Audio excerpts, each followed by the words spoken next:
Hi, this is Seth Killian, Senior Manager of Community at Capcom Entertainment Incorporated. I also organize the EVO fighting game tournaments, and I'm a lifelong Street Fighter nut. And thought I'd share a little more info on the special moves for some of our new Street Fighter 4 characters. So we'll start with Crimson Viper. Viper's a bit unusual the first time you play with her, but she's really responsive with a bunch of safe and effective moves.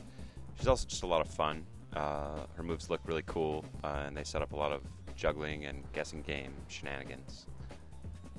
So the first move that we'll start with is what I think of as her bread and butter basic kind of offense. She'll probably use the most in actual gameplay. It's called the Thunder Knuckle.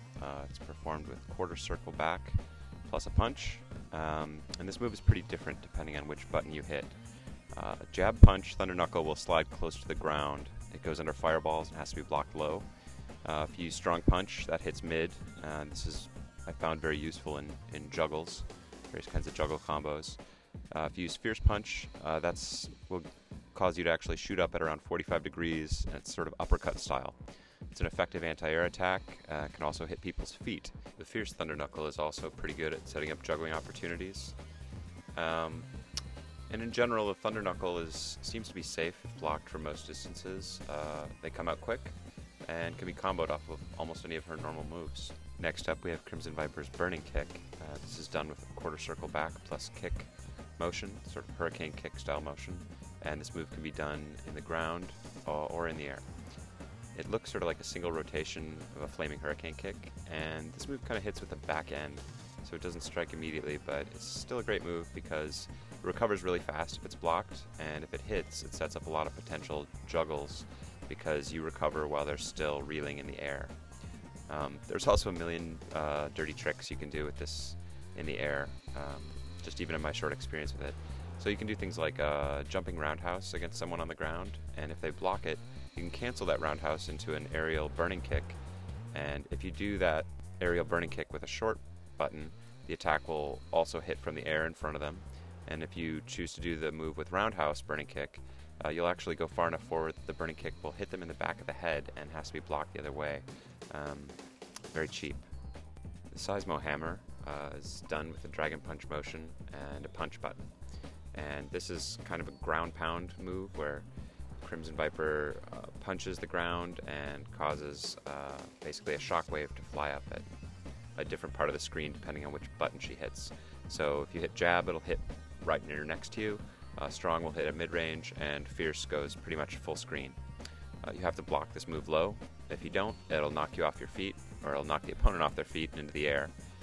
So basically this gives her some options at long range, and as well as some interesting high-low mix-ups from in close.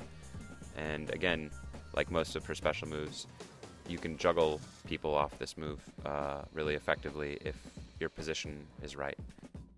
Crimson Viper also has a high jump. This is exactly what it sounds like. It's a high jump. You can jump further and higher than you could using a normal jump. And people remember this mechanic from the Street Fighter 3 series, where you could do a regular jump by just holding up or towards and up on the joystick, or do a super jump by tapping down and then up into your direction. So Viper's high jump behaves just like the super jumps from Street Fighter 3, although currently she's the only character in Street Fighter 4 that has them.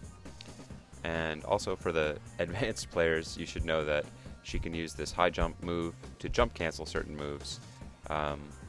So for those of you unfamiliar with what I'm talking about, the same way Ken can cancel a low forward kick into a Hadouken, Viper can cancel some normal or even some special moves by doing a high jump motion, so down up on the joystick. And this leads to all kinds of shenanigans.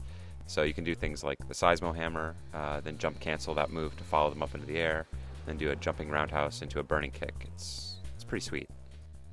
Crimson Viper's super combo is called the Emergency Combination and is done with a quarter circle forward ×2 plus any punch. And this move starts with a rushing punch, then another rushing punch, and then she'll launch you up into the air with a spinning flame kick. And this is a pretty solid basic rushing super, but works also really effectively in combos because you can tack it on to the end of any successful hit from her regular Thunder Knuckles. So if you're sitting there sort of harassing an opponent with jab thunder knuckles or whatever. If you see one of those connect and are quick, you can quickly enter the super combo motion and tack on a bunch more damage. It's pretty effective. Crimson Viper's ultra combo is called Burst Time. This is done with quarter circle forward ×2 and 2 punches. And this move basically causes a big explosion on the ground. A giant dust cloud rises up, and she'll follow it up into the air with a bunch of rising flame kicks. And it looks like it might sort of be an anti-air kind of move, but really it's better against ground-based opponents, I've found. So you can do things like play footsies with your opponent, and if you can get him to whiff like a crouching roundhouse or something nearby, you can fire out the Burst Time, and you'll catch him in the explosion and rack up a lot of damage. You can also use it, of course, effectively in combos, where it's pretty cool.